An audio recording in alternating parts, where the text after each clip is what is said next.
And we're live. All right. Matt's got a beverage.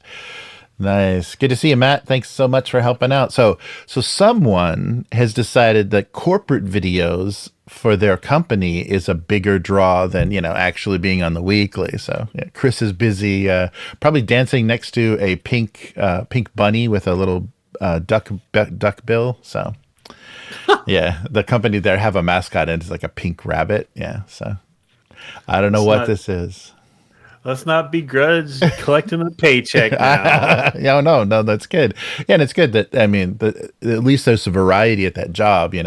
She's never bored. There's always some fire to put out. Right. No, I just thought it was funny. It was like, no, I'm recording videos at my work.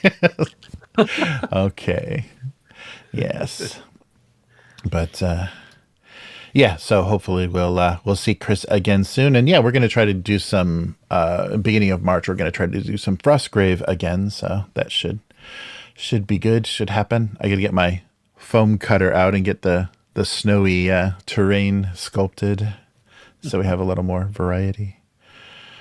So what have you been up to, Matt? Any good game nights or anything? Let's see. Well, we finished our Tunnels of Trolls adventure, of Hmm. course. I do. I played some board games with my local reading real life group here. Lost terribly. No, I mean I made my 0 level characters for a DCC Oh, game. nice, nice. Yes. Yeah, Yeah. so we'll be running a funnel tomorrow. That should be fun. And this one definitely it was written later than some of the classic stuff, so you can see that it was done with the wisdom of like, how people hide the characters that they like or, how you approach different situations. There's a lot of decision making that may determine who lives and who dies, just based on like, positioning and stuff. hmm So that'll be fun to see how that plays out. And then it's got a really cool kind of end of adventure thing that's very different. So, any heartbreaking stuff, may get changed. So it's pretty cool Right and on. real straightforward. Yeah, so we'll see. And so we're going to try to run that on Roll20. We'll see how that goes. Most of it is just going to be I'll use the map from the adventure, so that over illustrated, very complicated map. So I'll just reveal pieces of it as you guys find it, and then if there is any combat where we need to use a grid, we'll pop into a kind of a battle map kind of thing. But it shouldn't be too bad. And yeah, they've got the only nice thing that I like about the Roll20 is the little trackers. They've got three, like a green, red, and blue tracker, and you can assign those to anything, to health or mana points Mhm. or whatever. So yeah. Oh yeah, we should get the chat's opinion. Anybody with some DCC experience, what do you think about the fleeting luck mechanic? The thing that was added in Lankmar, the Lankmar box set had that new rule that they added, and some of the DCC forums were saying it's a must for any time you play that game because it's so much. It motivates the characters a lot more, and it's much more fun. And there's one more thing than that you get for a critical or for interesting tactics or role play. So basically, it's additional luck, not connected to your stat. Luck points that are awarded for rolling crits or role play or something unusual, and you can spend them just like the luck points to add to your rolls, bonuses to your rolls. But if anybody fumbles in the game, everybody loses their luck. So that's why they call it fleeting luck. And yeah, people are saying it's a fun additional mechanic, and especially for a funnel, it might be actually kind of even much more fun for you to desperately hang on Mhm. to things. So yeah, that'll be good. Good to try. Yeah, so if anybody has any experience, yeah, let us know.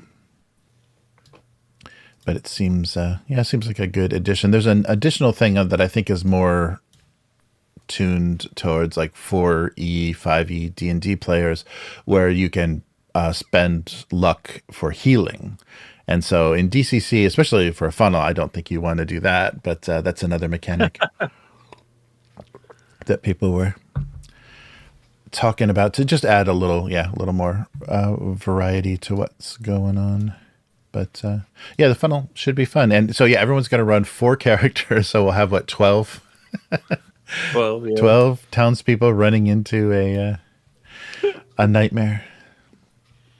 So it should be good. Yeah, so this year, 2025, is all about fun games that we've always wanted to play. We've already done, so Tunnels and Trolls and now DCC will be good examples of that, just stuff that...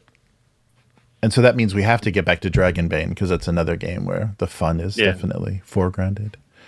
It's light in theme, not or mood. I don't know how you describe that, but not necessarily light in system. But yeah, right.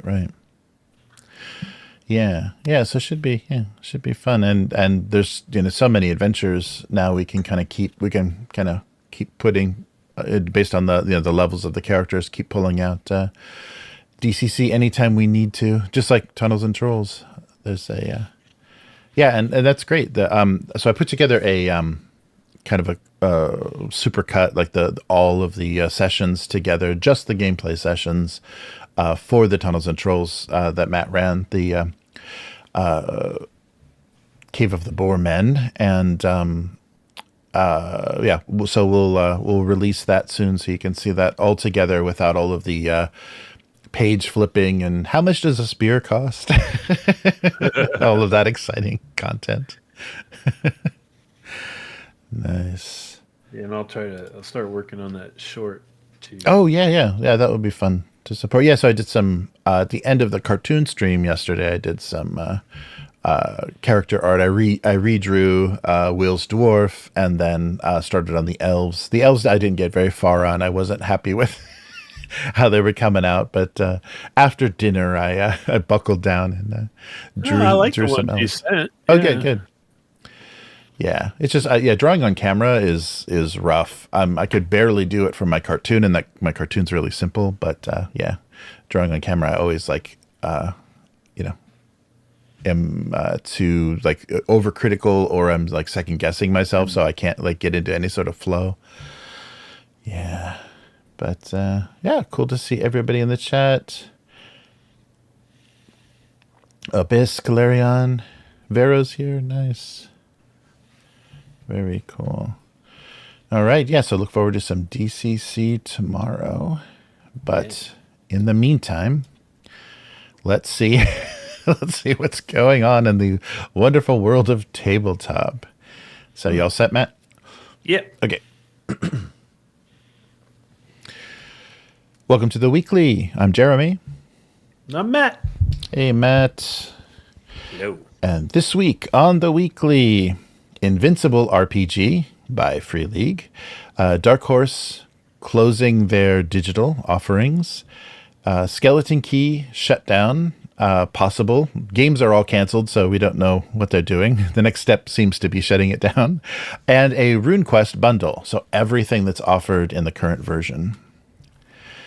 So let's start with something that Free League is really losing me here. It started with Electric State.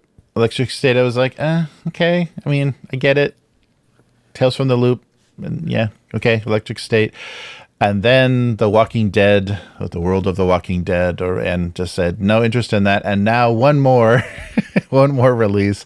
And I'm sure mechanically I would probably enjoy it. I'm sure there's some fun to be had there. But yes, Invincible, the superhero, the kind of, postmodern deconstructionist superhero thing, which came 10 years too late because everyone had already done it in the 90s, is now available as a role-playing game offered from Free League. So Skybound Comics and Free League are teaming up to bring you an adaptation of the Amazon streaming series, but it was a comic book back in 2003. So Robert Kirkman, from The Walking Dead, and Corey Walker and Ryan Otley doing art for the groundbreaking, okay, if you ignore everything else, groundbreaking comic book Invincible. So currently in animation on Amazon, and now a superhero role-playing game. So the design of this game is being done by Adam Bradford of D&D Beyond. And then also Thomas Herstrom. So Herstrom is be involved in just about everything, and I would prefer he work on the next Blade Runner case file as opposed to Invincible. But what are you going to do? So a quote from Bradford: "Invincible is my favorite comic series. I've waited to play in this universe for many years. The way the story unfolds in a sprawling saga over the course of 144 issues, without endless retconning, lends itself particularly well to tabletop role playing, and I can't wait for fans to experience their own superhero stories with the game." Yeah, right. And then Hernstrom said, "One of my very first tabletop role playing games was the old Marvel Superheroes by TSR. Making a superhero RPG has been a lifelong dream. I think the genre and Invincible's more grounded and visceral take on it will be a great fit for the Year Zero system mechanics." So we're getting a Year Zero superhero game. Yeah. So I definitely want to try the mechanics, and I definitely want to hear how they did it, but I don't know. This setting is not particularly inspiring. And if you've watched the animated series, it's that same kind of, Korean studio animation that everything on Amazon, that's cranked out the Critical Role stuff, all that stuff. It all looks the same. And so all the characters are like, slightly Asian looking. You're just like, okay, whatever. I don't know what I'm looking at. But so another kind of, that's too bad. And so later this year, this is going to hit Kickstarter, I believe. Yeah, Kickstarter is launching later this year. You can sign up for the notification. I'll put a link to that. Their initial offering will be a core rulebook and a starter set, kind of their usual deal. Oh, wow. Interesting. So they're going to be illustrations from the comics by Walker and Otley, but the graphic design is Johan Noor. So yeah, he's getting some good work because he's doing the second edition Alien design as well. Okay. Yeah, so if you've seen the cover, he's took like the face hugger, like a silhouette of the face hugger, and kind of like did some really interesting work on the design for just even the covers of the books. So yeah, looking forward to so it'll be a well-designed, or at least, very interestingly designed book. And the rules, we'll see if Year Zero handles superheroes. So we're going to have to do a dip. It's nothing we've ever played or anything I've really been that motivated to play, but we're going to have to maybe dip into superheroes because there's a lot of them now. They're starting to come back. Yeah, I think I'm on the same page as you. Like, I don't care about the Invincible property at all. Mm-hmm. Like, not at all. The cartoon was kind of meh. I never finished it, and it had ideas like, what if we had an evil guy who was like Superman? Like, oh, that's never been done before. Right? Yeah. And but a superhero RPG just stripped out of that and played in its own thing, I think could be a lot of fun. Because one thing. I'm still on Free League side, even though they're doing all these dumb licenses. Because they've shown that they can adapt that Year Zero system to support a lot of different game worlds and game feels, So I would not be surprised if the rules themselves are solid. And could be a lot of fun. We would just have to ignore all that silly Invincible stuff and do our own thing. Yeah. Do you think you'd be interested in doing like an original superhero adventure, like an original storyline? I think you could have a lot of fun with that. You could even do like a session 0 where the group kind of because like every superhero world or property, it has its own thing on like why there are superheroes and what their deal is, and so it might be kind of fun to do like a session 0 where we cook up those parameters, why the hell are there superheroes? I don't know. It could be fun. Yeah, and how they're viewed and how they kind of organize. Yeah. No, that could be really fun. Yeah, and if they've got solid mechanics, because like the the panic mechanics in Alien, or there's like a lot of really fun stuff that Year Zero has modified itself to be. So so superpowers, it might be really fun to see how they do it, and being able to push rolls and stuff is always a good time.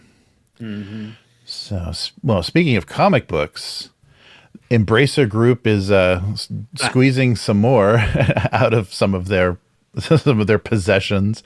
So we got an announcement that Dark Horse is shutting down its specifically its iOS comic app. So you've got until March 30th to download everything you bought for them, because otherwise it's gone. And I don't know like in what state you're going to be downloading them, if it's just going to be local and you still have to use the app to view it, or if you're actually getting PDFs or something, EPUBs or something that's viewable in another application. But yes, the Dark Horse digital website is still there, and you can still make an account.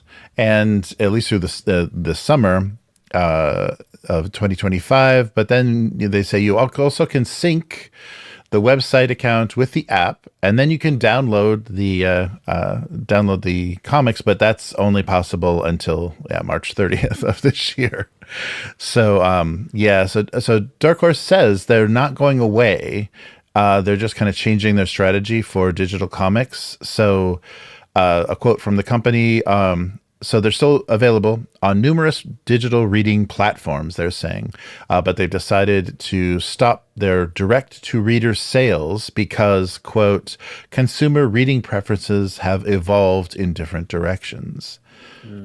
So... yeah. That sounds like they're hiring a third party to manage it, and they're going to go like just all subscription. Yeah.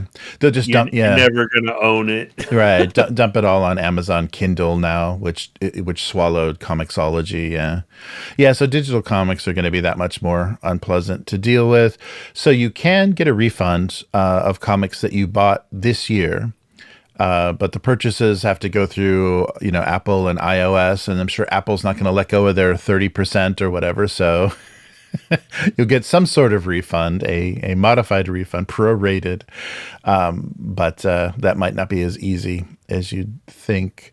So it's nice. Yeah, it's nice that Dark Horse gave people a heads up and didn't just pull the plug on this and say, sorry, it's no longer available. Everything is gone. But at the same time, this brings up the question of, you don't own. So, and specifically in their FAQ, they say, you don't own the books themselves. You only own the license to them. And when we don't have the license to it, then we cut off your access. Mm-hmm. So, and some more articles that came out about this. So Ron Wyden, an Oregon Democratic senator, actually just recently wrote a letter to the head of the FTC, encouraging them to require companies admit, so get rid of things that say buy. You're not clicking a buy button to buy a digital comic. Require companies to admit that they're not really buying an ebook or even a digital download for a video game. You're basically just buying a license. So Wyden's letter said that they want to ensure that consumers who purchase or license digital goods can make informed decisions and understand that ownership rights, what ownership rights they are obtaining. So the kind of information that he feels needs to be disclosed, or he's telling FTC should be disclosed, is how long a license lasts, what circumstances might expire it or revoke the license, and if the consumer can transfer or resell this license.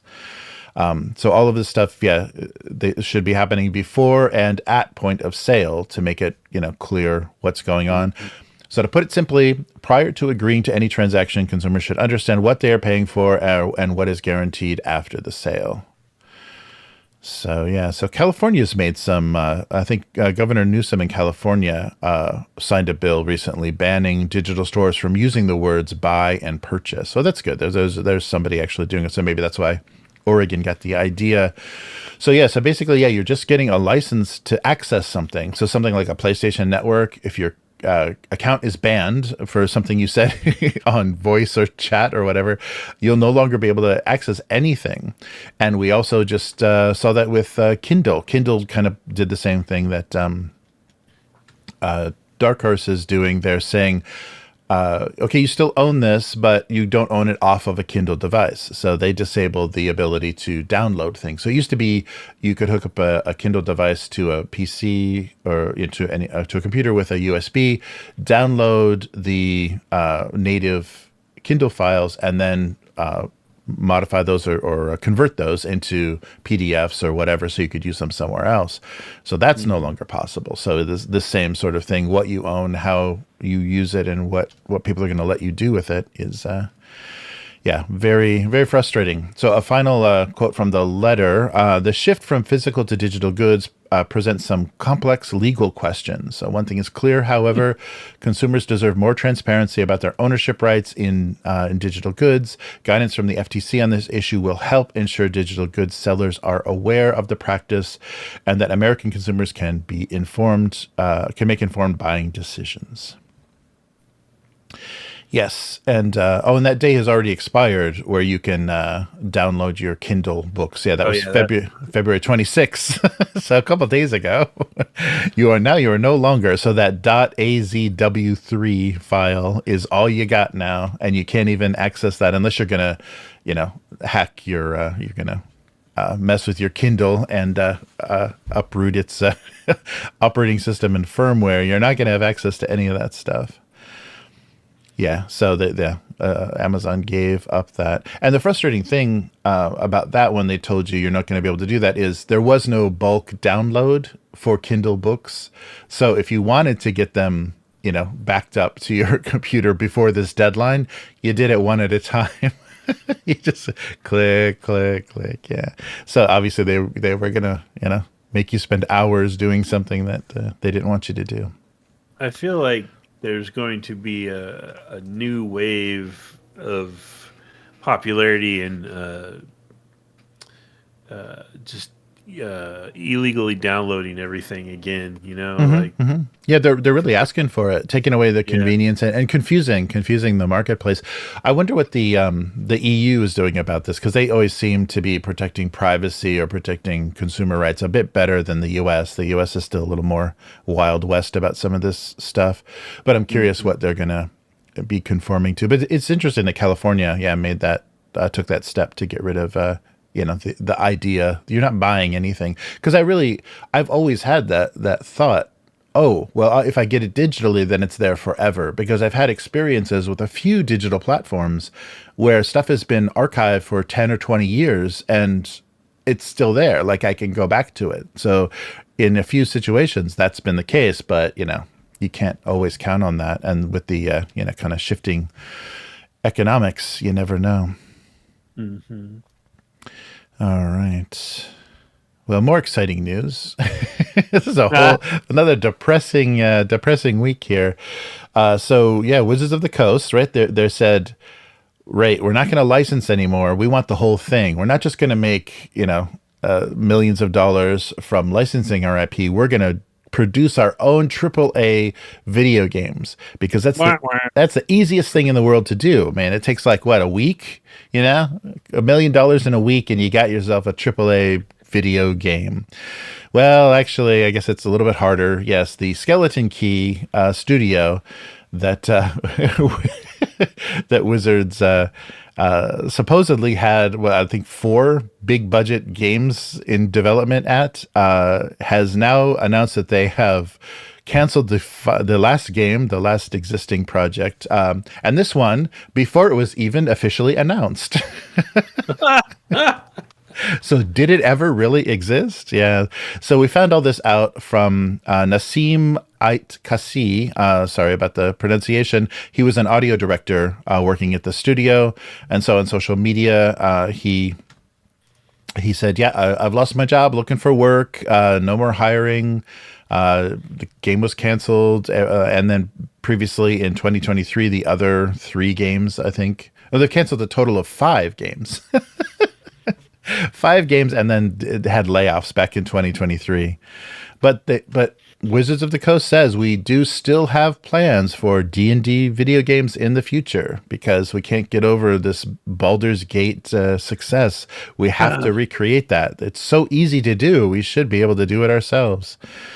Yeah, so Skeleton Key was founded in 2023, so they only lasted a year before they started getting rid of everybody. And they want to develop games with immersive gameplay, unique stories, and thought-provoking moments of suspense and horror. Okay. Their studio head, Christian Daly, was previously BioWare, and they just recently hired the director of Veilguard.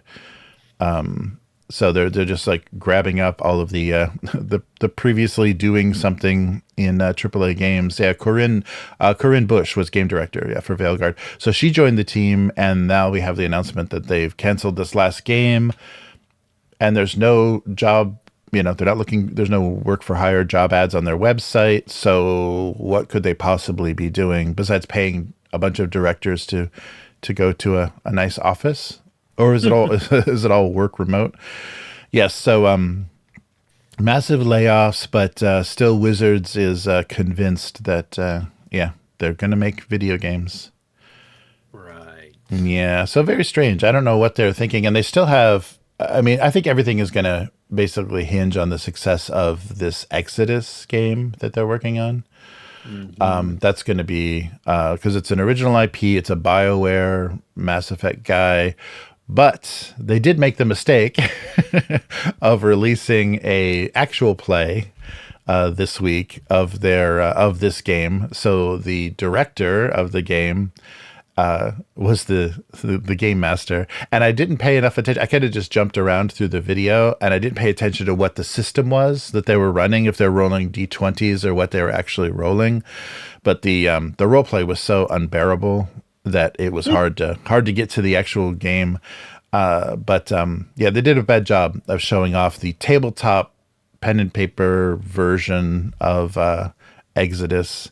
So it doesn't seem like the video game is going to fare much better. It seems real half-baked and just kind of like, what if Mass Effect had time dilation? Wouldn't that be cool? But it was like a real generic, setting. It didn't have any character or anything very interesting going on, except for your friends get old.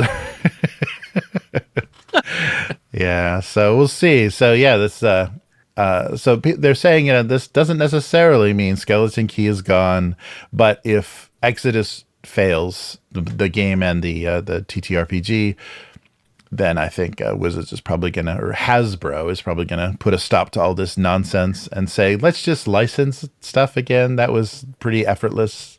The thing, though, too, with Wizards, if you look at their track record, even if the video game is semi-successful, it won't be Baldur's Gate successful. That's no way that's happening. Right. But even if it's semi-successful, Wizards' track record with supporting role-playing games that aren't D&D and card games that aren't Magic the Gathering is horrible. They'll put out the core set, and if you're lucky, they'll throw one more like supplement out there, and then you'll never hear about it again. Right. Yeah, if it doesn't develop a speculator's market like Magic does, or if it doesn't have a big social media following and actual plays, then yeah, they don't they don't have much interest, and they measure stuff in very, very strange ways. Did you see that Hasbro? Like they had a board meeting or something where that guy, the head dude, laid out their plans for the future or whatever, and it was what they were targeting, what they're emphasizing, blah blah blah. They didn't mention Wizards once in that thing, so I don't know. It's weird. Like as big as we think Wizards is, I don't think on the world stage our hobby still makes that much money. Yeah. No, I think that's true. Yeah, because when they say like $1 billion, Wizards is $1 billion, a chunk of that is Magic. A chunk of that is all the stuff they crank out for Magic the Gathering that people just endlessly hoard. Yeah, it's very funny, their whole attitude towards things, and probably they are releasing some numbers, but I'm sure like Monopoly Go probably has bigger revenue than most of Wizards of the Coast, most of the projects they're working on, because you can get new dice. You can unlock new dice, which is I think with a strategy that they're trying to do for their VTT, buy some new dice. Sigil? For Sigil, yes. So that was something that didn't make it into this week. We'll talk about that a little more after the cast. But yes, Sigil has officially launched, and you're not paying anything extra other than your D&D Beyond subscription. It still seems like very early days, though. There doesn't seem like a lot of content. That's probably why they didn't break it out into its own subscription, because there just is not enough there to warrant to justify another payment. But what a thing that is. And so how could they do, like, this is a huge move for them and so little fanfare. Like, they've been quietly beta testing this with friends and lovers for half a year, and now they just kind of it just shows up on the D&D Beyond website. Unbeknownst. I mean, their marketing makes no sense. I mean, look when they rolled out their video service that they've already gotten rid of. Like, who knew where that was or what, Yeah. I accidentally screwing around with the VPN. I accidentally found that on one of those ad-based platforms, Pluto or something. I stumbled on Purple Worm Kill whatever, and I was like, oh wow, it does exist. They did actually like produce these things. So funny. But they were just giant Grim and Beetle infomercials anyhow. So it wasn't actual content. It was ad-supported content that was actually an ad within itself. So it was a little too much. All right. Well, let's leave this all behind and talk about something that's not D&D and probably a really good alternative if you don't want to get involved in everything that's wrong with D&D and its setting. So you can do that in Glorantha. So there is a great Humble Bundle now with all of the RuneQuest books published for this latest edition. So RuneQuest was Journeys, Adventures in Glorantha. All 20 books are available, and you're getting them for less than $1 a piece. So they've supported. This is Chaosium, and Chaosium has supported this new version of the game quite well with a lot of expansions explaining the your pantheon of gods and things. So you basically can get the core rule book, the starter set, a quick start adventure, the Broken Tower, the Game Master screen, the Bestiary, weapons and equipment, the Red Book of Magic, and then there are 4 books of cults, the mythology, the Prosepidi, the Lightbringers, and the Earth Goddesses, and then some more adventures, the Smoking Ruin, the Pegasus Plateau. King of Sartar is fiction, and there's a good in that setting. There's a good adventure as well. 2 encyclopedias, and a source book, a coloring book. I mean, come on, and then 15% off at chaosium.com. So it's basically everything that they've released so far supporting this latest version of Adventure in Glorantha. So that's $18 for their full level, and of course you can go down. I think just getting the quick start in the rule book, you can go down in levels for that. But that's a great alternative. You should definitely check that out. So it's basic BRP, basic role play, powered. So if you played Call of Cthulhu, this system will make a lot of sense. It's pretty deep, and like you were talking about, Matt, we were talking a little bit before the stream. That Bronze Age, it strips away all of the kind of the fantasy tropes, the Eurocentric fantasy tropes and stuff, and you're playing in something that has less baggage and is open more to kind of your group's interpretation. So there's some fun stuff in there. You get more into, like, I don't want to say primitive, that sounds harsh, but like tribal, and I don't know. Yeah, it's a very different vibe than the classic Western European medieval RPG stuff. Mm-hmm. Mm-hmm. Yeah, and it's been around forever. Yeah, the first edition was one of the early days, early 80s, RPGs as well.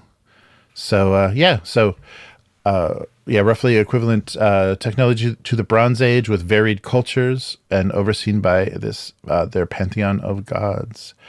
Yeah, so definitely worth checking out. And these books, if you know Chaosium, their books aren't cheap. So if you can get a digital bundle like this, it's a pretty good deal. And especially if you're Yeah, just curious, about the system. yeah, and it's pretty cool. Like, I didn't get to play RuneQuest much, but I played things that were kind of RuneQuest quest adjacent. Like the Chaosium had the Stormbringer RPG back in the Oh day, yeah. Hmm. which is based on the Elric saga. And RuneQuest, I think, is safe to say is their crunchiest iteration of the BRP system, because Hmm. they do the combat is pretty simulationist, Hmm. you know. Hmm. And so it is a big leap from like a Call of Cthulhu to that, but could be fun. Could Hmm. be fun. It's a really good deal. Oh yeah, yeah, and the way that you can kind of mitigate, randomness and power up rolls by basically empowering runes is very interesting. It's a very interesting system, and you're kind of like directing your character more towards certain gods and certain aspects of this this whole belief system. So yeah, it's really fun to to play around with that and kind of like think about what that means, and the effect that has on role play, I think, is interesting too, because being a worshiper of death, or being someone Mm. that is more aligned with something that you would see as negative or anti human, is actually not negative. So yeah, interesting stuff. So yeah, put a link to that as well, so you can take a look. And yeah, as always, they have their different levels, so you can get a taste of something for very little. So I think that's going to do it for this week. So where can people find you, Matt? I am on the Blue Sky and Instagram. It's at Hargald, Hargald. Talking some tunnels and trolls lately. Nice. Um, the interesting thing came up with that. Maybe I'll talk about it in the Oh, the after credits regarding Ken St. Andre. We can get into that later. oh, cool. But yeah, you can hit me up there if you like. And how about you, Jeremy? Nice. So I just did my February February live stream for the cartoons, and I drew some tunnels and trolls, are some of our tunnels and troll character art at the end of that stream, so it is kind of tabletop related. So that stream shows up both on Upturned Table and then also on Abusecartoons, and Abusecartoons is my single panel gag cartoon I've been drawing forever. You can read that on GoComics, so gocomics.com/domestic abuse, and see what that's all about. Yeah, and so there's a March stream coming up sometime in the next 4 weeks. Sorry, I think it's been frustrating for people that followed me when I was doing weekly streams. It's become frustrating to try to figure out when this is happening. I need to schedule things, but it's really hard to do with a teenager, and kind of my current situation is a little more unpredictable. But someday, yeah, and but if you like what we're doing here with the weekly, consider becoming a weekling. You can do that at patreon.com/upturnedtable. Let us know what you'd want to see on the weekly, how much more talking about video games made by Wizards of the Coast you want to hear about. And we will we'll listen to what's going on. The different tiers of the Patreon will let us know what you want to see more of on the channel. Currently, I put together kind of a supercut of the entire Tunnels and Trolls adventure that Matt ran and created. So the Cave of the Boarmen will have a nice like 5.5 hour cut that we'll release. Just the adventure, none of the character creation, none of our shopping. We had a lot of shopping, and cut that right out. But yeah, Will's character jumps on in the middle, and then we finish the adventure with our wizard, running as an NPC. So Terry was unavailable on vacation. So thank you for joining us. And upturntable.com is the main website, and on all social media, upturntable. And thanks so much for the our current members and patrons. And you can become a member by clicking on that join button below this video if you're watching us. And the levels are the same as a Patreon. The only thing you're going to miss is the RSS feed. So the RSS feed on the Patreon will be the audio from all of our live streams that you can listen to wherever you listen to RSS feeds, podcast stuff. So thanks for joining us, and we'll be back again next week. Goodbye. Bye.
All right. So there we go. Yeah. So not a lot. We got so last minute. There was the notification of Sigil going live. I think it's at 2 a.m. here. I got a little notice that Sigil, the D&D virtual platform, is now live.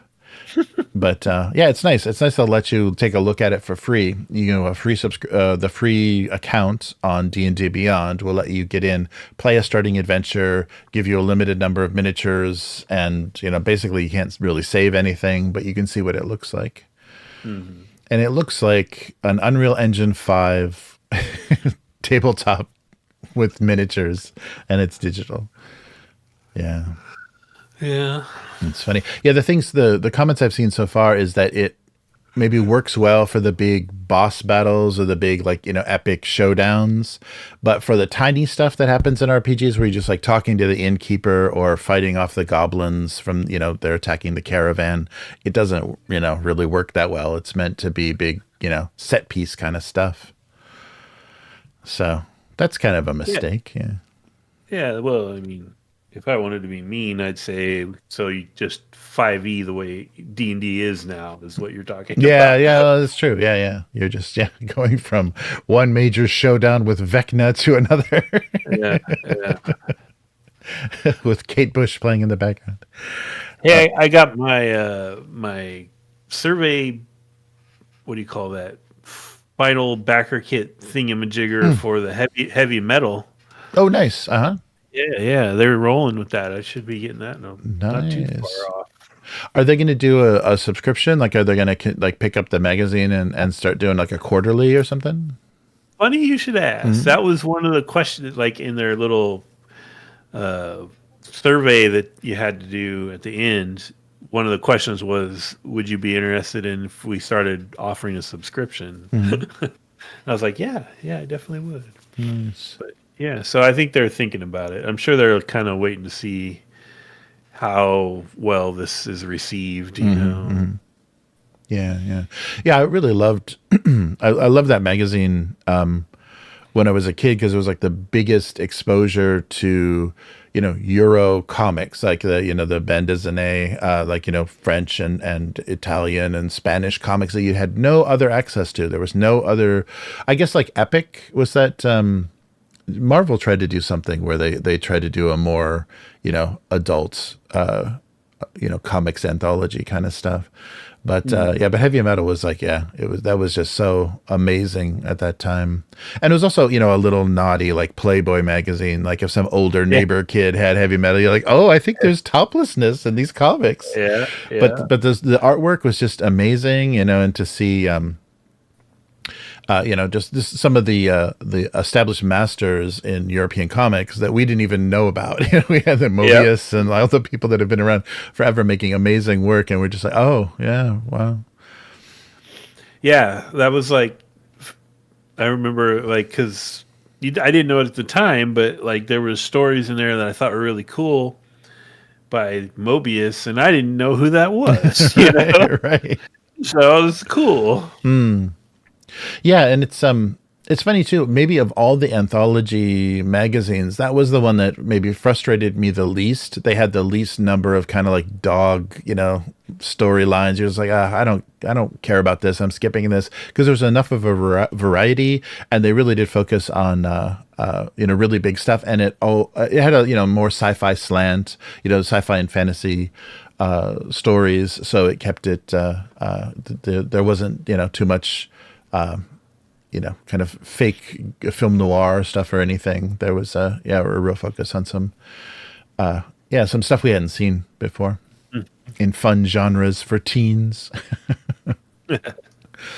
Yeah, but so it's that'd be nice if they could bring that back. But I really don't think in Europe there are still creators doing interesting comics for a higher level of. But I don't think like mainstream creators in the U.S. you could get them to do anything all that interesting. They're really bogged down in their politics, and it's just like I don't know. It's gonna be it would be a very different vibe, I think, than what heavy metal was in like the 70s and 80s. Mm-hmm. I don't know. Oh, and I backed Fighting Fantasy. Oh, nice, Yeah, nice. I shouldn't have, but I did. But there'll be big, easy to read text. That'll be good. Yeah, yeah. No, that's great. That's great. Yeah, those are great. Yeah, great adventures, and it's cool. And especially in North America, that's good to like they'll easily be able to get those to you. I think they said they'd ship worldwide, but that's reaching a bit. That's going to be hard to get. 5 books, yeah, bundled anywhere. And did you watch any of Trevor Duvall's live stream for Broken Empire? Oh no, no, I didn't. What? Any new info or kind of? So they're mostly done with the rules, but he said that the manuscript is like twice the size of what they originally thought it was gonna.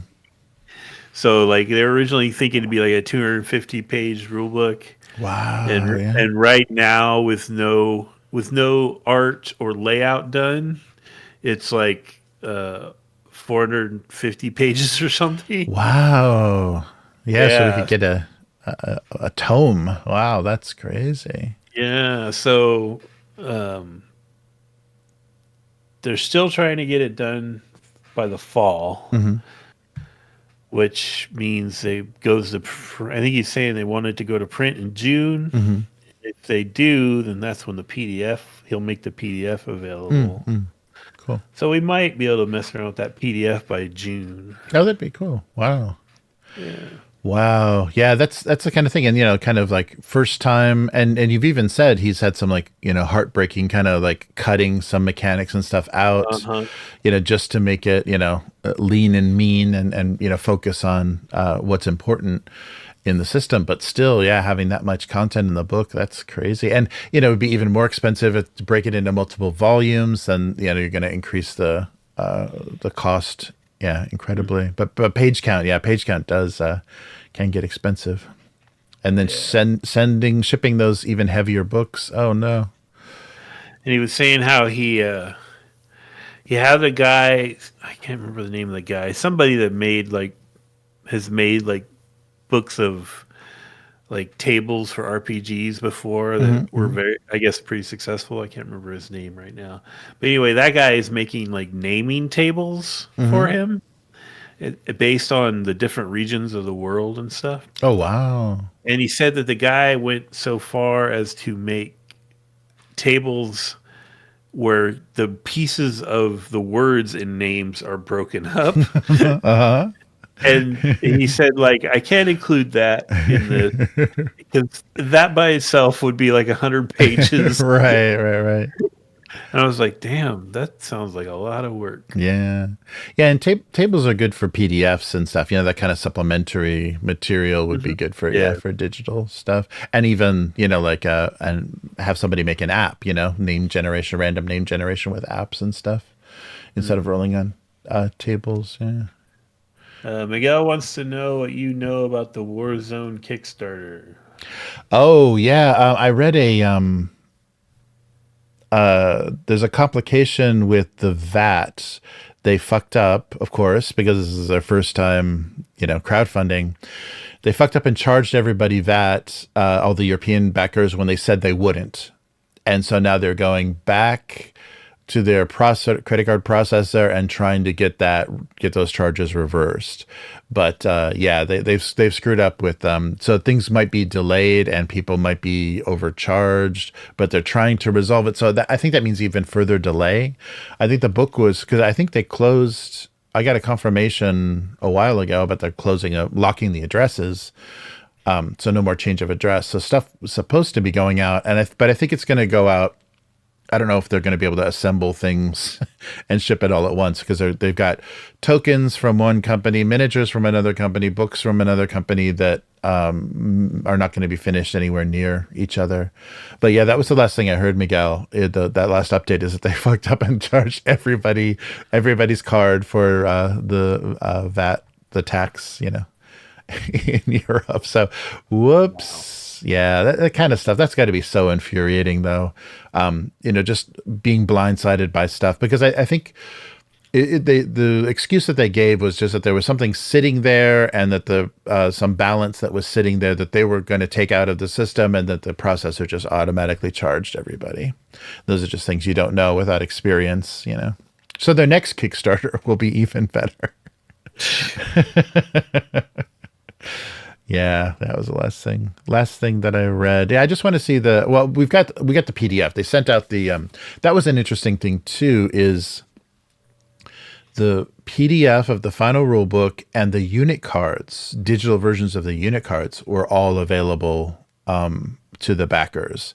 So that's it. I've got the miniatures. I've already got more Warzone miniatures than I'm ever going to need. So that's, I basically could play the game right now because they did give us a digital, I think they're still calling it a preview, but a digital version, the pretty complete rules. But that was the thing I was really surprised. They gave us digital versions of the unit cards. That's usually something that they they stick in the boxes and it's only physical, so they get you to buy their minis. But they didn't do that because they were a company that was that campaign was all about, we're not going to do STLs. We're never going to, support digital. And so I thought that would also be their justification for the cards only exist with your stats, your unit stats in the box. If you buy the unit, you get the stats. But yeah, everything was available. So I don't know. I wonder how it's going to do because people are kind of interested. Our Mutant Chronicles lore videos are getting a lot of a little uptick in views and stuff. People are checking those out more. So people are getting excited about something happening with Warzone Eternal, but I don't know. Don't know how it's going to happen, or what's going to happen and how popular it's going to be. There's so much competition now. Did you see that? It was all over the social media that I was looking at, the top 10 miniatures games for 2024. There was a lot of stuff that wasn't in there. There was a lot of surprising stuff, but BattleTech was number 2. So Catalyst was second. Of course, 40K was first, and then it kind of went down from there. There was some surprising stuff. I think third was a blind box WizKids D&D thing or something. I was like, well, who the hell buys that? But yeah, that was the number 3 miniatures game. Is Trench on there? No. There wasn't, and I think it was just retail. I think these were retail numbers. Oh, yeah. It was sales based. Yeah, I think so. War games, yeah. So Wargamer, yeah. I'm not gonna be able to find this anytime soon, but yeah, there was a screenshot of that was making the rounds, and Catalyst was all pumped because they were right behind 40K. They're like, yeah. So I don't know. Maybe their crowdfunding revenue counted towards that too. Shoot, yeah, I don't know how I would find that. But yeah, there was a little sneak of, and it was some a trade show, I think, where they put, it was a little PowerPoint frame, and somebody grabbed a snap of it. But the things that weren't up there are some of the, I don't think Shatterpoint was up there, the Star Wars game. There was a lot of stuff that, was surprising that it wasn't making sales. Stuff that seems like it's pretty popular. Oh, Mantic was up there, though, with Halo. That was surprising in the top 10. Yeah, I think Mantic's Halo game is doing well. That's another one of those properties I'm like, yeah, I'd play Halo again maybe, but I don't know. But supposedly the rules are good because it's their Dead Zone rules. So all the measurements are kind of cubes. So many cubes away. So that means either vertical or horizontal distance, and everything is so you're moving, your range is 3 zones, or it's kind of 3 cubes. And that supposedly really simplifies and handles tactics. You can get your head around the tactics a little bit more, as opposed to 12-inch range kind of stuff. But yeah. So that meant it was nice to see Mantic up there. But it was an odd list. It was, surprising what people are buying. Yes. So yeah, good to see everybody in the chat though. And thanks for everybody that showed up in the cartoon stream. that was fun to have a jumping chat. Although I was completely unaware of it until Matt messaged me and said, "Your combined chat is not working, dude, because there's a lot of people talking here." Yeah, that was funny. Oh, so let me tell you the Ken St. Oh Andre. yeah, yeah. So, as I think I've mentioned to you before, I belong to an old timer D&D group on Facebook Mm-hmm. that is super, super, super, super lefty, progressive, whatever you want to call it, which I actually kind of like most of the time, but once in a while it's a little annoying.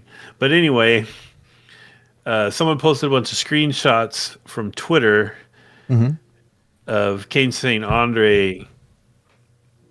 I guess he's like a really big Elon stan. Oh Like wow. Uh-huh. he thinks Elon is going to save the country, and he's taking that tech bro kind of stance. Like Trump is just the tool to get what we need to fix the country. Blah blah blah. Right, right, right. So I was just kind of like, fuck. Damn it, old people. Yeah, and it's interesting. I think his thinking is interesting because I think we talked about this off air, but they're doing the latest release for Monstrous Monsters. The setting is using AI art, and they're very like openly saying, yes, we're using AI art for our stuff. It's actually being modified. Like they're using the AI art as a tool to do composed shots and stuff. It's not just like raw, puked out renders. So there is some, manpower, creativity going into it. But that touches on that thing. The problem that I have with AI art is, okay, you can use that and use that as a tool. Don't charge us for that, because you didn't pay illustrators. So this book should be however much cheaper. And it pretty much is. Like their stuff is really reasonably priced. So it should be that much cheaper because you didn't pay any artists. And there was some work, Stephen had to do work laying it out and editing the to actually give composition to these illustrations. Did some work, but yeah, it's I don't know. It's good in a way to see that he's still thinking. He's still like has some optimism and is placing his faith in technology. I think too many people in the government now are reading, what is it, the Mencius mold bug? Do you know that name? No. The blogger that I think it's Curtis Yarvin is the guy's real name. And he wrote a blog for a while. His philosophy was basically saying, yes, we need a king to serve at the pleasure of the people, and technology is what's going to power that. So he basically what we're seeing happening. So sorry to jump into politics, but what we're seeing happening in American government is stuff that this guy's been talking about since like the early 2000s. I guess 2007 to 14 he wrote this a newsletter for the Gray Mirror, and then had his blog as Mencius Moldbug. But yeah, this is and people have already, like JD Vance and a lot of people have already admitted they read his writing. So this may be the thing. We're going to install our techno feudalist king. Oh God. Oh God. I don't know who it will be, but I'm sure everyone will be vying for it. Yeah. Yeah, so he sees, I guess it was like an early libertarian writer. He sees libertarianism as creating a matrix-like totalitarian system and wants to replace American democracy with this techno-monarchy. Yeah. So kind of edgy, cool stuff if you watch The Matrix. But yeah, because basically and I think a lot of people, a lot of younger people especially have been disillusioned with the progressive liberal agenda and how we've seen this whole shift. It's like, wait, you guys aren't pro-worker, you guys aren't anti-war anymore, what the fuck is going on? So I think that this has created this people searching for something else in the rubble. Yeah. But yeah. Anywho, moving on. One little funny tidbit to that. Mhm, The guy posted all the shots on the group, right? mhm, Remember, mhm. this is an old school D&D player group, but it's primarily very left leaning. So one person, immediately after that is like, "Oh, I had no idea. That was on my list of games to try. Well, That, I'll never try that now." right, It's like, right. you dumb, you play D&D Hmm. and you know what's going on with some of the people that used to be involved with D&D. So this Yeah. is a game that this guy doesn't even own anymore. Hmm. Hmm. And you're gonna be like, "Oh, I'm never playing that." That's the dumbest thing I've ever heard. Well, I can't believe it's still a thing, but I guess social media just kind of, supports this so well. But tattletales and woke scolds are a plague. Everybody wanted to start their little secret Facebook message group to talk shit about people, at their workplace, and all the stuff that they're doing to kind of just like, it's the wife's, the gossip circle of the wives now is this like thing where everybody is like holier than thou in their beliefs. I mean, if anybody got their social media, especially like into the late '90s, combed through, I'm sure they said some pretty Oh stupid yeah, shit on yeah, on yeah, yeah, MySpace or whatever. It's like, come on, this is yeah, yeah. yeah, it's very funny, and it's a shame too that people are really trying to trash, but it's happening with people that pass away too. But people are trying to trash people later in life just because they're getting to be grumpy old men and they're getting pretty pissed off at like this world. And you just kind of you kind of intellectually, I think, leave the world anyhow towards the end of your life. You're just like, I don't understand what's going on. It scares me and I hate it. I just And want to watch my stories. I just want to go away. Yeah. And so, yeah, social media is not a great fit for that. But I really don't like all of this, pointing finger. Did you see? And dredging up this stuff because that's endless. That's an endless cycle. And nobody is woke enough to survive that. Nobody's pure enough. The purity testing there's no one that will survive that kind of bullshit. So, yeah, I really don't like that. And it's just become a thing. It's some people's full pastime now. They're what they live for. But yeah, I think it's created by the social media, how social media works anyhow. When you can whisper to people and talk to people, and then you can yell publicly at the same time. So you can give them death threats, and then you can also tell them that they're fascists. I don't know. I don't know, but yeah, we are in a weird place. America is in a weird place historically. Oh, We'll see how this all shakes out. Hopefully, it'll inspire some good films. I don't know. hey, speaking of film, Mhm. did you see the Andor season 2 trailer? Oh no, I didn't. Oh, I got to check that out. It looks good, Yeah, man. I I'm just, I I'm just, excited. yeah, I just recently rewatched Rogue One. Just kind of had it on in the background, and I did oh too. cool. And it's not like I like it so much better than I did when I was like kind of being critical of it and saying like, is this where Star Wars is going? What is this? The character, there's no character development. The characters are kind of, one note or kind of too simple. But the intensity of it, I really liked. And I wish they could still do that. Cause I guess after seeing all the stuff that they put on Disney Plus, like the tone of Star Wars is really lame. It's really weak and walking and talking in hallways kind of stuff. And Andor, or I'm sorry, Rogue One. The tone for Rogue One, which is action on action on action, and it had like the Mhm. good Star Wars stuff in it, and they did a nice job of making it intense, and that was Yeah. nice to see. Yeah, I mean, honestly, if you took out the now very dated looking deep fake stuff they did, Mhm. like, it's a really solid movie. Yeah, Like, yeah, yeah. Really, if like at the end of that, if Leia didn't turn around, you just had someone dressed as Leia, and maybe AI voiced Carrie Fisher or whatever saying that line, and you would know who that was just from seeing her from behind. You didn't have to have her waxy face mhm. say hope, and then of course the Grand Moff Tarkin stuff. is Yeah, so really distracting. and today I was killing some time, and someone's got a 24-hour channel. Oh, Oh, sorry. Be right back. I'll leave you, Matt. Go ahead. Continue. oh no!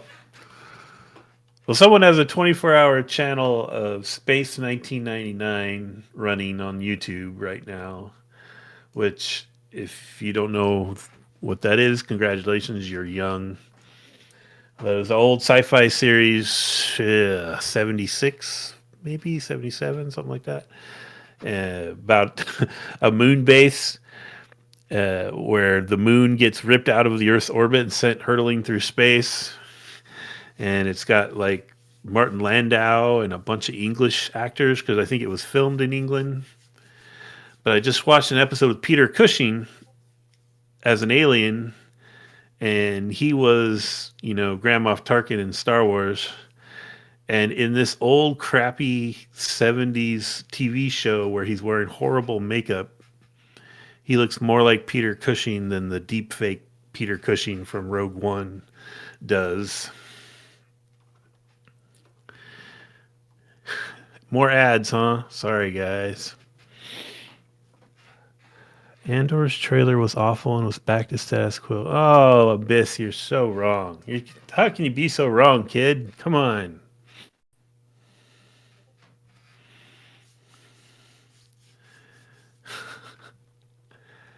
Or are you just being controversial to keep the chat going? Might be that, huh? No, it's better we argue about Star Wars than politics, most likely. Don't get me wrong, I hate a lot of Star Wars these days, but Andor, that's the business.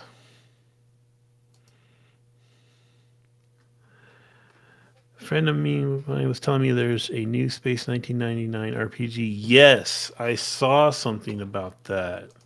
Let me look it up real quick.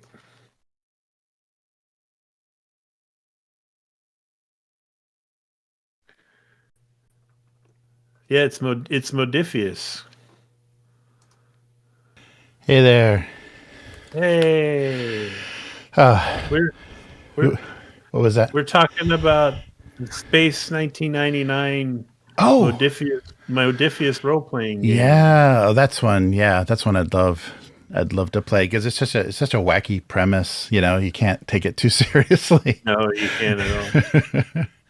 So, the reason we're talking about it was, coming soon. Oh, okay, it's not out yet. $60.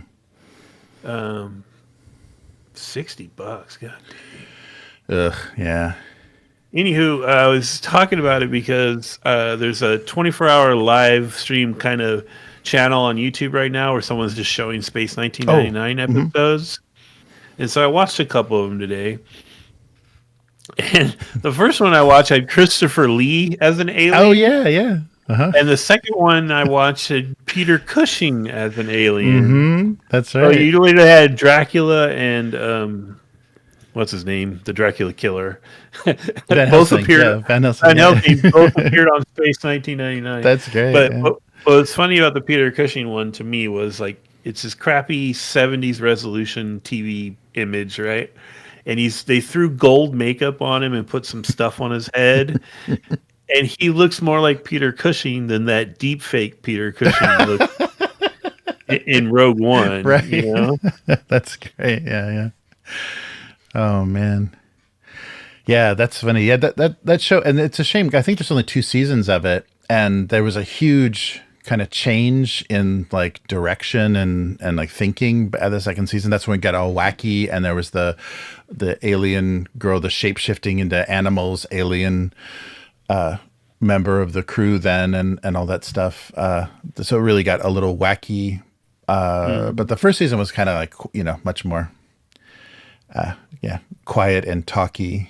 And the resolutions, that was the very big difference that I thought as a kid between that show and Star Trek is Space 1999 didn't have great resolutions to things. Like they didn't have good messages, or like, you didn't get a lot. Yeah.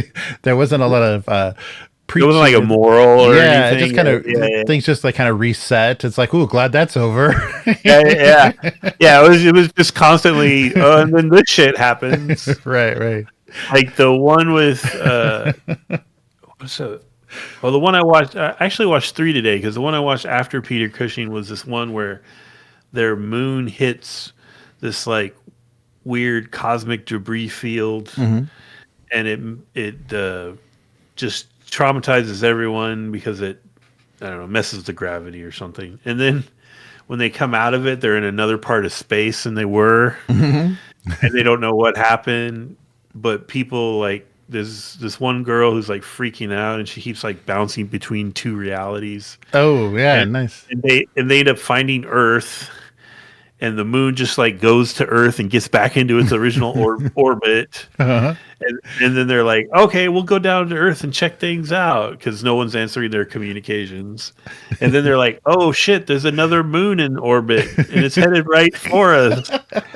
So it's like they got put into a parallel universe that they didn't belong to Right. But at the resolution to it was they go down to Earth and they meet with themselves. And they're like, "Oh yeah, there was this great catastrophe, and you can't be here because if you stay, we'll all be destroyed because it violates the time or something, some bullshit like that. And they're like, Right. you have to go back to the moon, and when the other moon collides with your moon, everything will be returned to the way it was." So they just go back and say, "Okay, I hope that works." And the two moons collide, and then everything's back to normal. Time for the next episode. Yeah, definitely. They really played into that episodic. We gotta reset. We gotta get back to where we were. Yeah. I would love to run that. Yeah, I that show is near and dear. Yeah. To Yeah. to me, the most unflattering uniforms of any Oh any yeah. sci-fi show ever.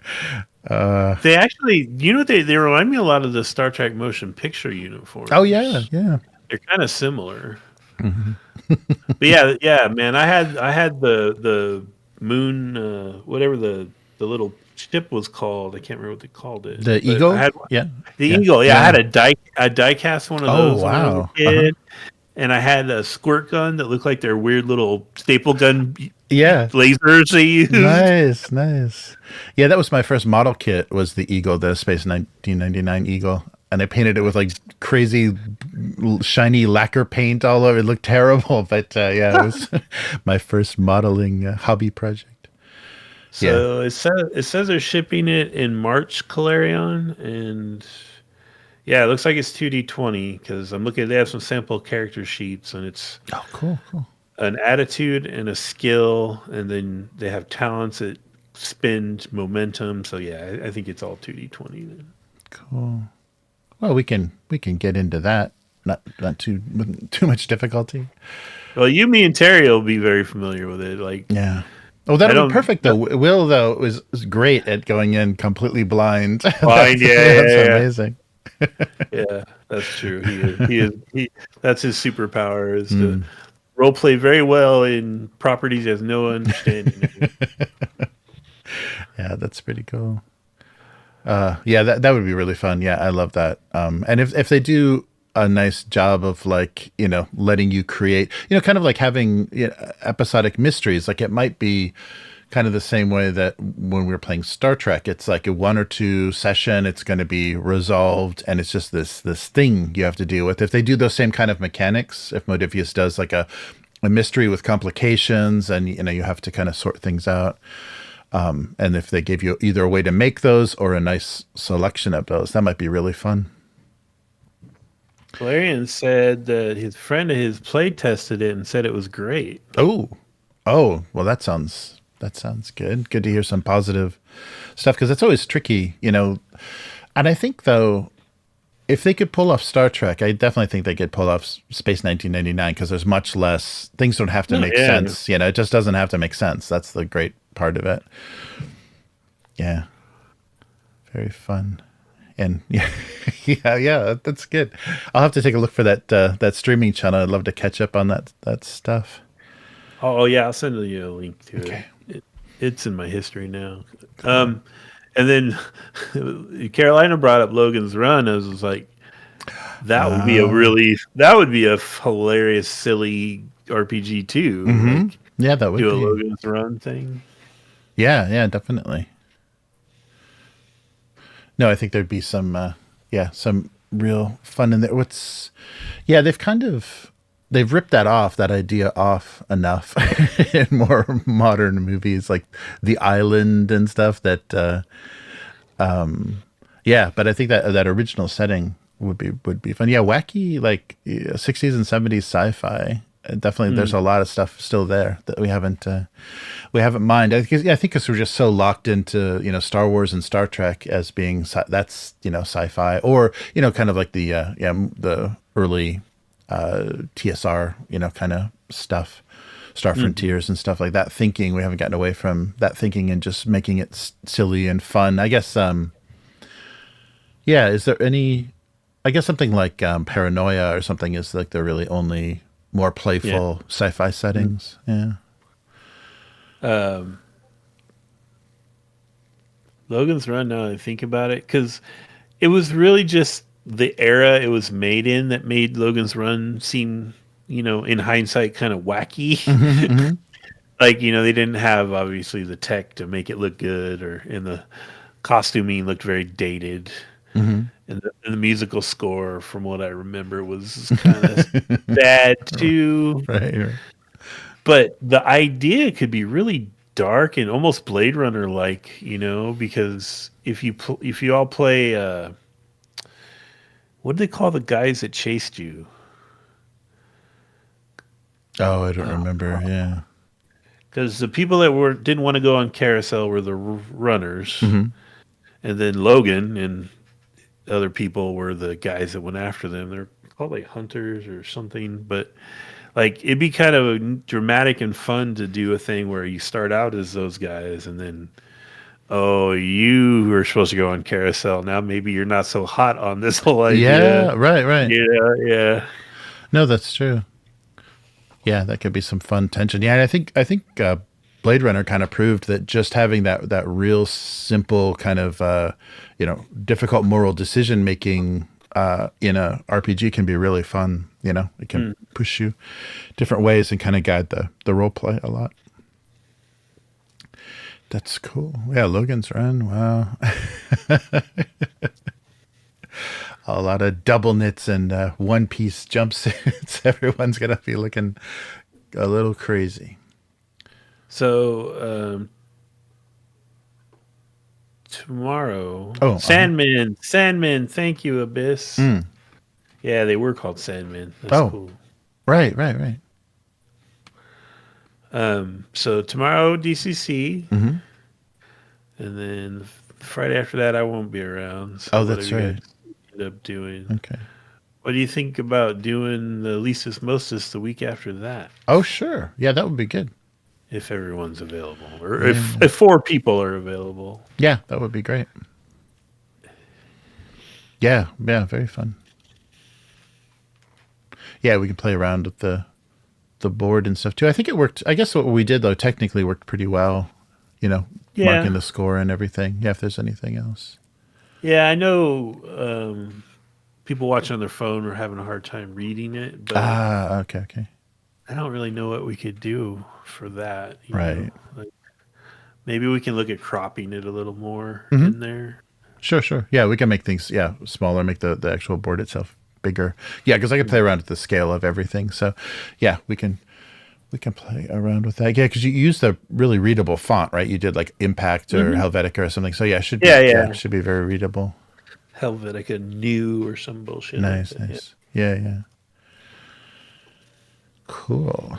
Yeah, so we'll have to see. What I don't know. I don't know what we should do. And then are we doing Dragonbane after that, or what? Oh, sure. Yeah, if we want to start the Misty Veil campaign, that would be great. Yeah, that's right. Or whatever you want to do. Okay. Yeah, Dragonbane would be fun. I'm in lazy mode now. Like, I feel like I have. This is the way my brain works. It's terrible, but it's like I've got Lisa's Moses in a can. So why would I work on anything until I don't have that in a can? Right. That's just the way my brain works. Terrible. Right. But I figure the next thing I probably want to do after that I run would be episode or the sequel for Indie Heat. Oh yeah, yes, yeah, that would be great. Oh yeah, yeah. I wonder. Yeah, I wonder what should we do for the when you're not there. I wonder what would be a fun thing that would be easy to put together, because I just thought of the that quick start for Outgunned is pretty fun. The kind of prequel thing for their longer adventure. Yeah, I don't know, something maybe that we've already played, so there's not a big learning curve, or something real easy to pick up. Yeah, I'll have to take a look and see what because long term, I mean, I would like to get back and do another Tunnel of Trolls adventure at some point, way down the line. But long term, I do eventually want to wedge in this Swords of the Serpentine. Oh yeah, that's right. You know, Will's been saying that he'd like to play something ongoing. And that is a game that definitely would be good for that. Yeah, that wouldn't be episodic, and to one shot. Yeah, that would be fun. And how is character creation in that? Will that be a good time, like, to kind of feel our way out? I think we should probably do a session 0 because we need to create some like households and alliances and enemies and things like that at the same time that the characters are being made. So that would probably be a complete session 0 with no like going into an adventure, right? Or I'm guessing. Nice. Yeah, that would be fun. Yeah, and you're talking about it has enough intrigue. It'll be very Dune-like in, like, the forces working against people, plotting against each other, and yeah, nice. Yeah, I mean, part of that will definitely be dictated by the sort of shtick you guys go with as a group. But yeah, no matter what you do, there's going to be some politicking going on. Like, there's a lot of different choices. My personal favorites would be like if you came from an old wealthy family, like you were minor actors in an old wealthy family, could be a lot of fun. But they have all kinds of suggestions. Like, the one is you own a bookshop that you guys and you try to acquire rare books, which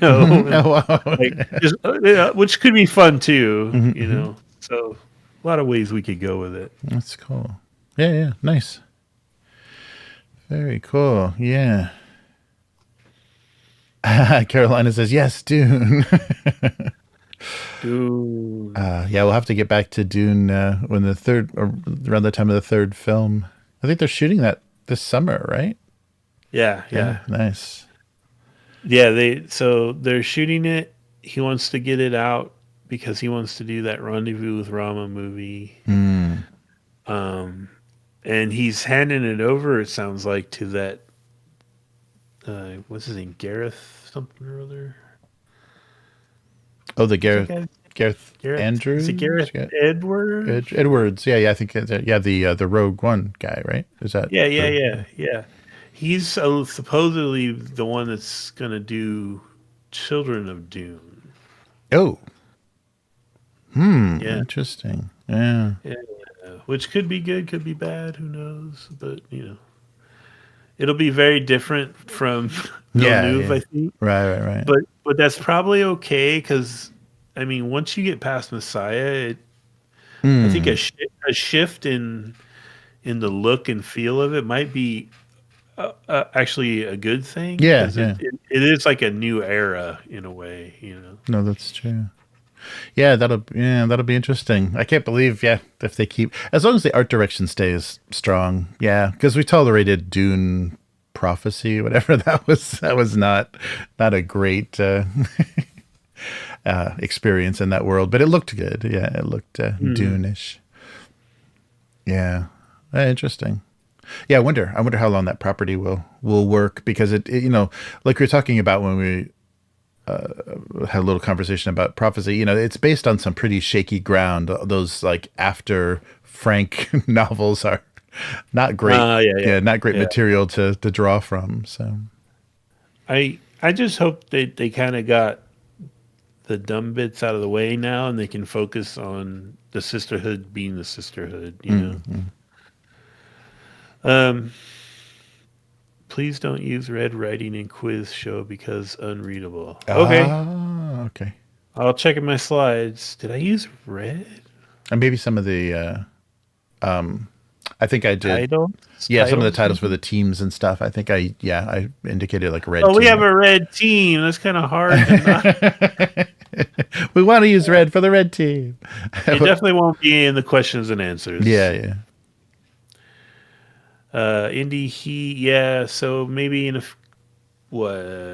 month or two we can do that. Next quiz, Carolina, I think we're looking at about 2 weeks from now, roughly. Yeah. In 2 weeks. Yeah, we gotta figure that out so we can have like contestants. It's like anybody that's on a webcam could be a contestant. That would be really fun to make Listas Mostas like an actual like contestants from people can just apply to be a contestant on the show. That would be really fun.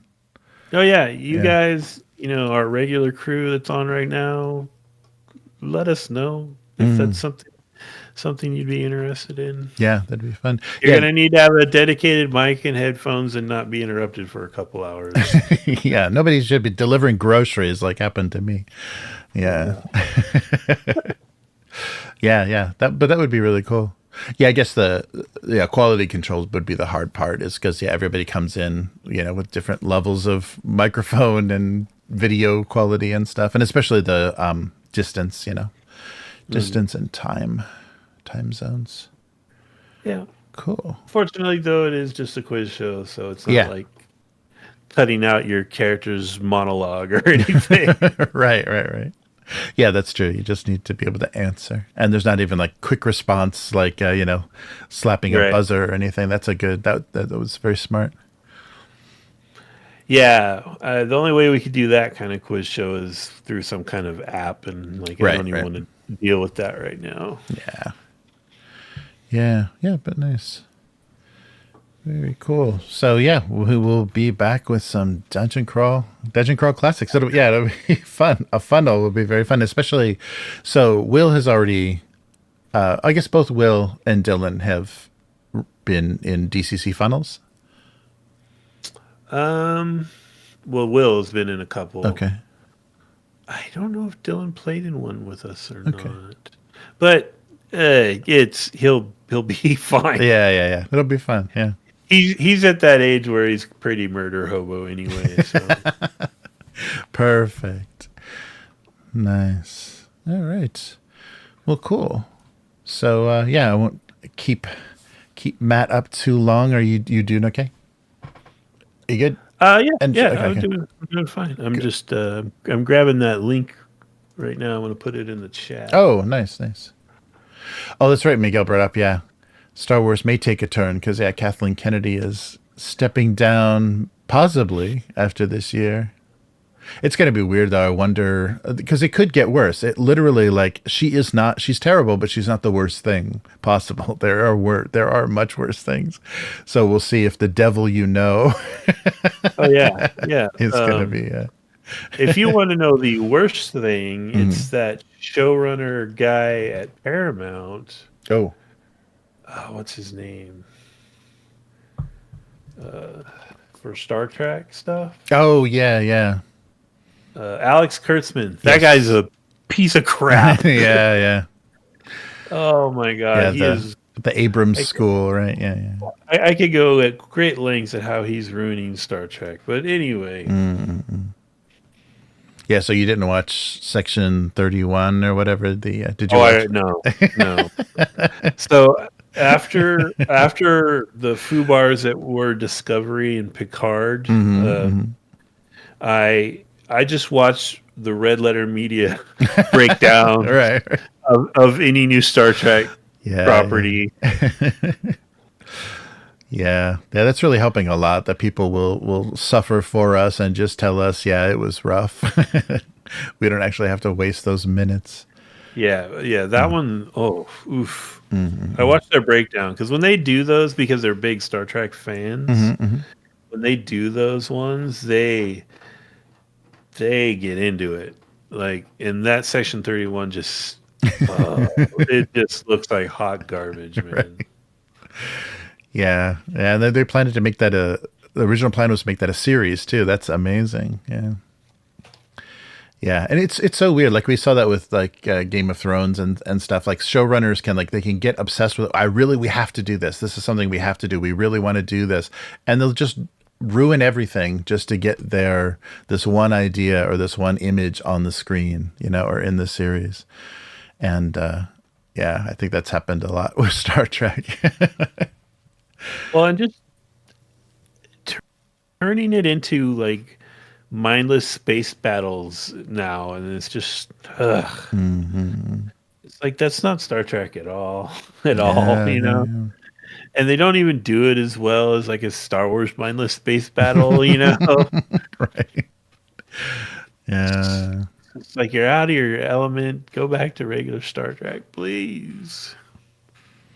Yeah, it's funny. I bet it's just hard to convince executives or anybody that that's viable anymore. Everything has to be flashy and bitchy and say the F word. It's like that's cool. That's what the kids want. But Oh yeah, but the when we for the last Lisa's Mostas, I was shocked that the Star Trek series of Strange Ways, Strange New World. Strange New Worlds. That's like the #1 Star Trek reviewed thing ever. Like, yeah. So I actually, that's the one of the modern properties besides Lower Decks that I actually I like, and mainly because they're sticking to for the most part, a very episodical approach.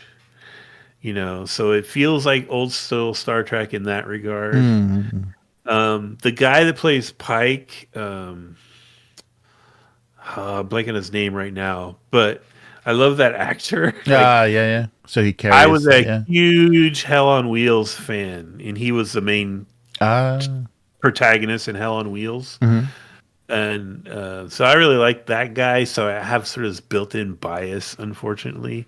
They've done some stuff that's really turned people off, like they did the all musical episode. Oh yeah, right. But they did it the way the older Star Treks did those ones where they'd get the drunk disease, It was kind of the same idea. Right. So I feel like sometimes people are being picky about a thing that if they just stood back a little bit, they'd go, oh, okay, they're singing and dancing instead of being drunk. Oh, okay. Right. But it was the 60s, you had the campy stuff was that studio especially was campy was okay. Because look at Batman. Look at them trying to recreate campy Batman movies in the 90s. Yikes. Anson Mount. That guy's name is Anson Mount. Yeah, I love that dude. Oh, cool.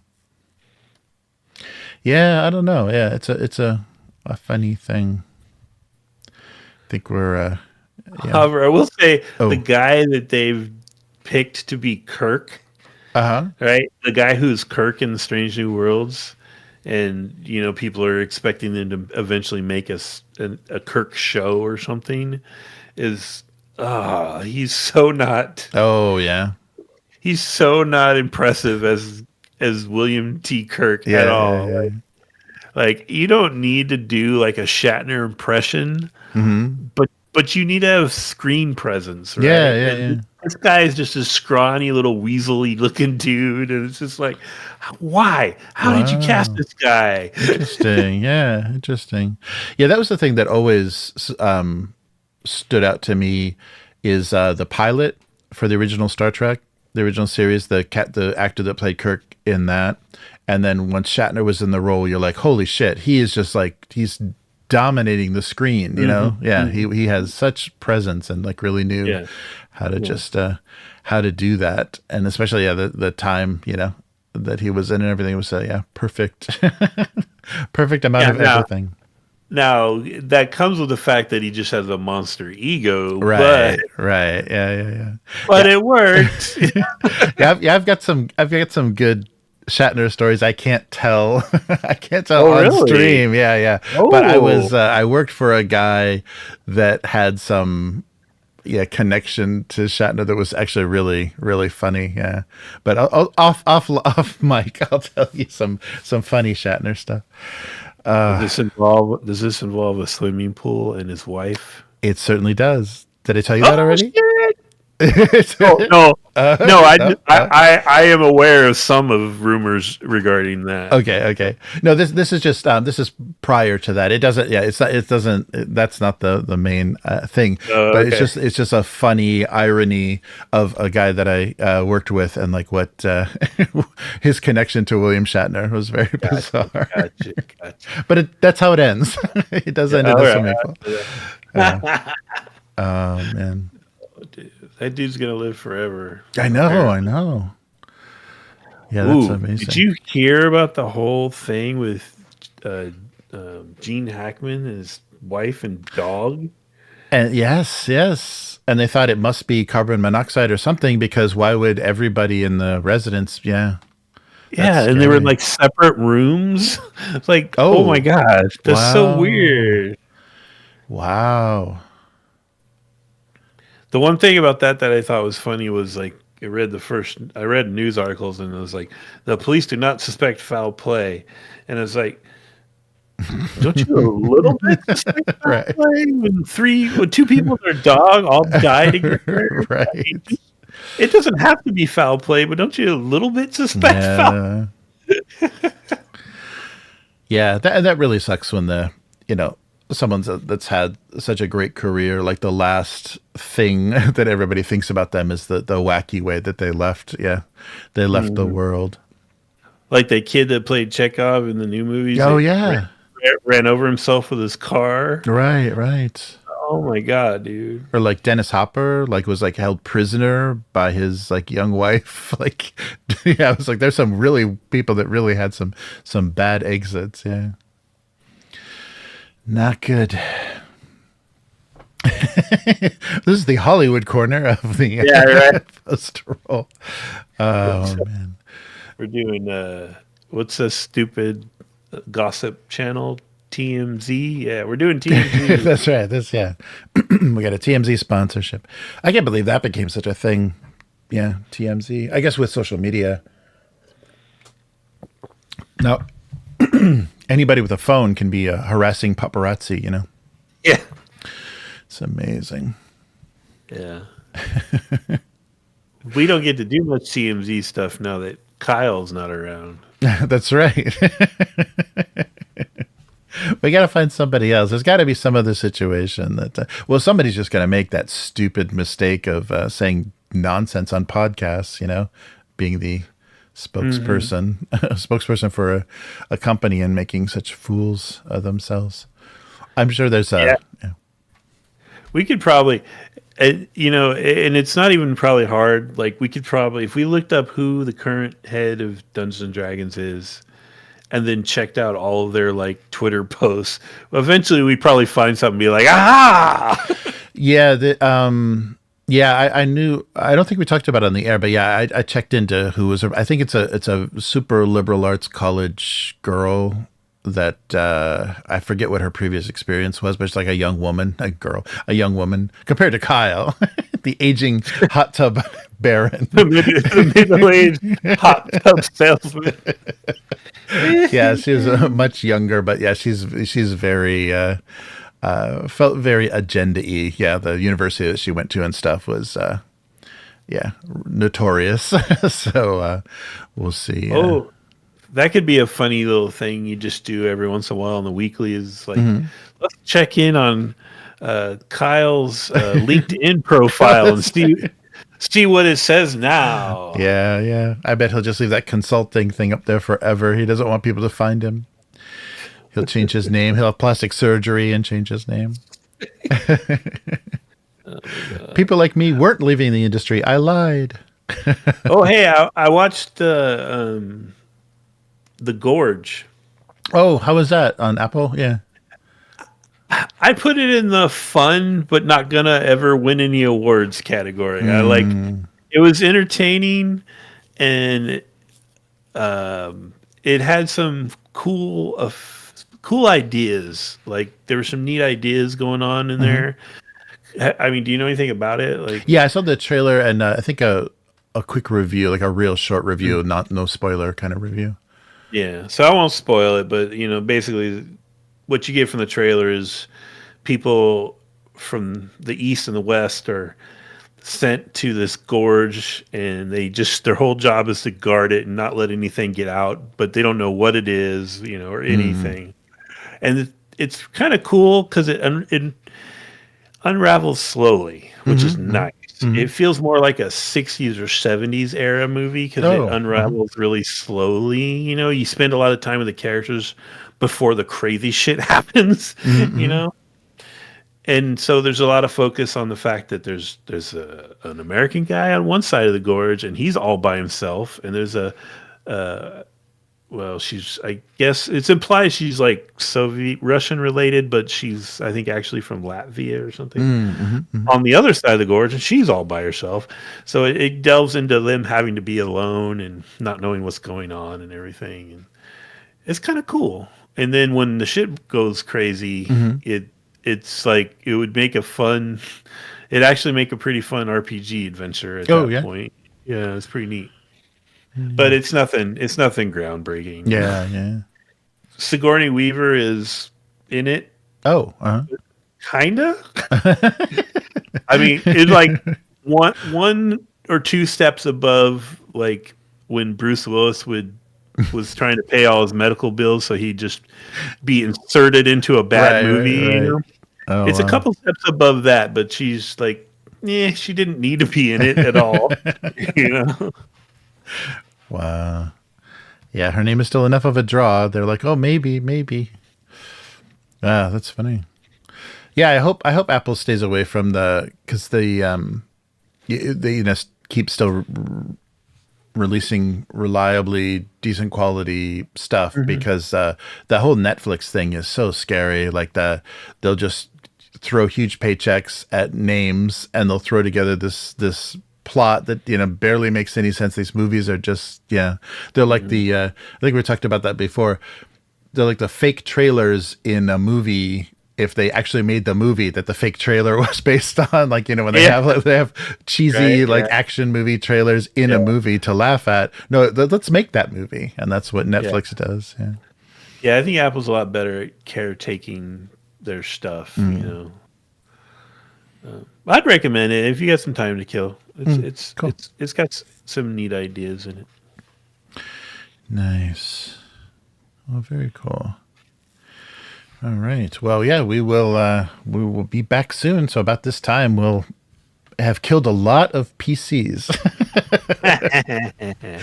And so I'll bring up that idea of and I'll actually get the rules from the Lankmar box set, so you guys can look at the fleeting luck thing and see if you want to play with that during this session. I think it'd be pretty fun, and we can track it pretty easily in Roll20, so we don't have to worry about that. And I guess like it's started this whole cottage industry of poker chips, luck point poker chips. Like Goodman Games makes some, and a lot of supporting like third party people make just the luck point tokens for DCC now. Because they're fun to throw around. But all right. Well, cool. All right. Yeah. Well, thanks for everybody, all the members and patrons, and thanks for hanging in there. And so, of course, this audio is on the RSS feed, which you may be listening to right now, and hopefully it will be of decent quality. The way we record this is actually a higher.